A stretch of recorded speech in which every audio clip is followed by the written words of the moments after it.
But how do we make this monumental transition from war to peace?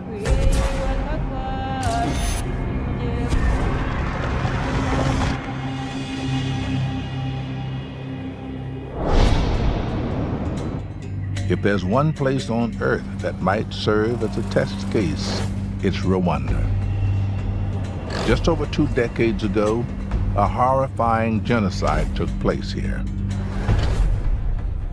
On April 6, 1994, Rwandan President Juvenal Habyarimana was killed when his plane was shot down. This event added fuel to the long, simmering tension between the country's 2 major ethnic groups, the Hutus and the Tutsis. The majority Hutus blamed the death of the Hutu president on the minority Tutsis. The ensuing conflict lasted only 100 days, but it claimed 1 million lives, 1/10 of the population. The genocide ended when Tutsi General Paul Kagame's rebel forces seized the capital, Kigali. 6 years later, Kagame was elected president, an office he still holds. And today, more than 2 decades on from the genocide, there has been no return to violence. I want to understand why, and the president agreed to talk to me. During the genocide, Hutus systematically attacked the Tutsis. You're seeing a lot of the murders and atrocities that have been committed against the Tutsis. Didn't make you want to do just a little revenge? It caused a lot of anger against those who were doing it. Absolutely. I wouldn't call it revenge as such, but it was driving me to say, how fast can we rein these people in? Do you think that justice and revenge are different? They are different. They are different, and in fact, revenge may be justified, but it is not justice. Justice is something else. Justice allows the aggrieved parties to get along, while revenge doesn't allow you to move on.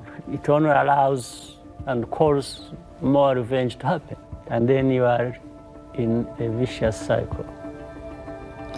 Now, you're making this argument in spite of your own family losses. Oh, yeah. Many family members lost, absolutely.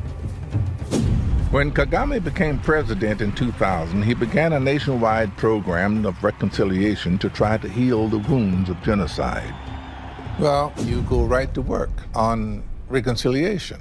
Right. That had not happened before you. We knew we would go nowhere unless we reversed the politics of hatred and separation and division and so on. So let's try something else. So let's agree that irrespective of our differences, we can get along, we can work together. All right, you teach the population how to forgive, overcome the idea of revenge. How do you go about doing that? We must do something that allows people to build and hope for the future. We went to the homes of our citizens. And reconciliation was a kind of conversation, was a discussion. Look, we have a lot of places to point fingers, but that doesn't help. What helps is confronting this situation as we should.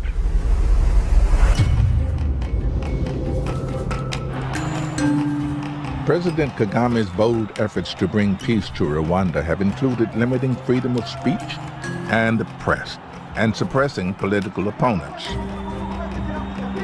But I'm told his reconciliation program has touched the lives of millions of Rwandans. I want to meet some of them.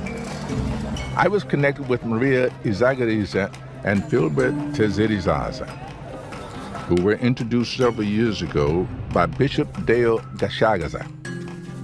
I'm meeting them at the Kigali Genocide Memorial. Tutsi, Hutu. Yes. Gilbert, Maria. See, I know. So, I would like you, Maria, to tell me as much as you can remember about what happened to you in 1994. Kujya kwiwe yaratunzwe n'ikiziba cy'imvura cyo mu Masaka. She said it was a very difficult time. It was a group of killers came and they started to burning all houses of Tutsis. As they fled from the killers, Maria's family got separated.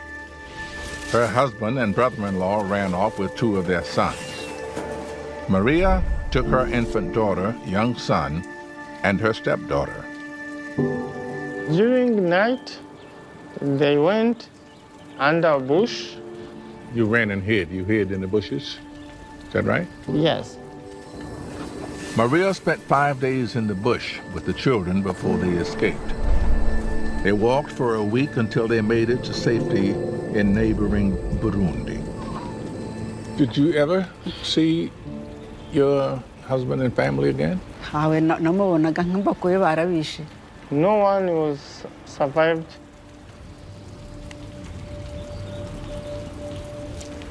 Gilbert, what do you know about their husband and children? Nicyo ubiziho. Icyo mbiziho ko umugabo wa Maria He's involved in a group who kill a family.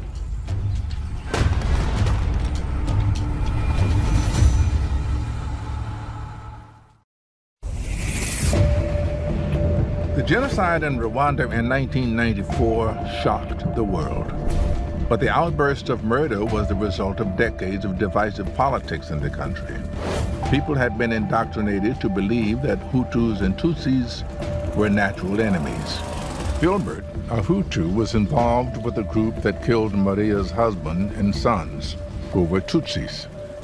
Gilbert killed her relatives. Yes.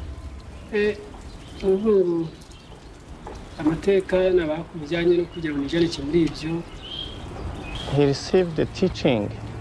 We have to kill Tutsis. Gilbert joined a local Hutu militia. Along with 9 other men, he set up an ambush near Maria's village to catch Tutsis fleeing from the violence. They captured Maria's husband, brother-in-law, and the 2 boys. They took them to a quarry and threw them to their deaths. Natwe tugereje kwica aho twari tugiye abatutsi batugwamo turabica. How does it happen that the 2 of you are together? Gilbert was put in jail. I was teaching him in prison to understand, yes, we need to ask forgiveness. They came to attend these community sentences, which called gachacha. And this man was trying to reveal the truth, history, his involvement. Gilbert came to you to ask forgiveness. Is that so? Najyo nkasanga isambu yanjye irahinze. Nasura nkasanga barayiteye. It was very difficult. She felt no sense for life. But the word of God was helping me to take steps and to pardon the killers. So it sounds like we're talking about forgiveness here, but was it like that?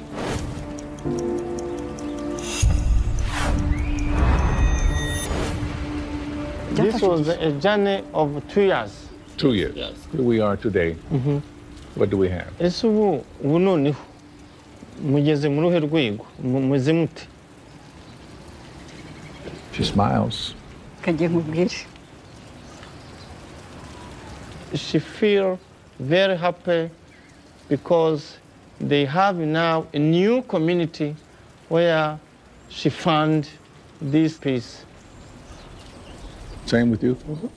cyaha ndengakamere naba narakimukoreye ubu twabaye inshuti zisanzwe. On the one hand, awful, and on the other hand, it is a wonderful story. It gives hope to all mankind.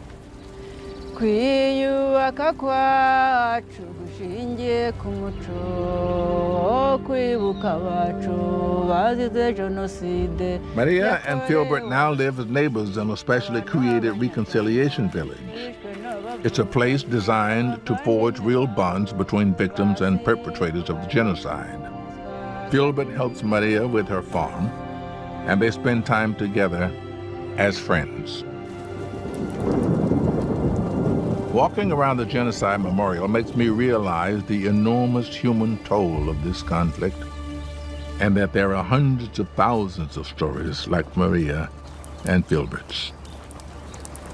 What happened in Rwanda is one of humanity's great tragedies. It is also a source of great hope. A country can recover from civil war. People can reconcile even after genocide. Forgiveness. That takes great sacrifice and courage from the president, from Maria and Filbert, and the millions of others who put aside revenge to embrace peace.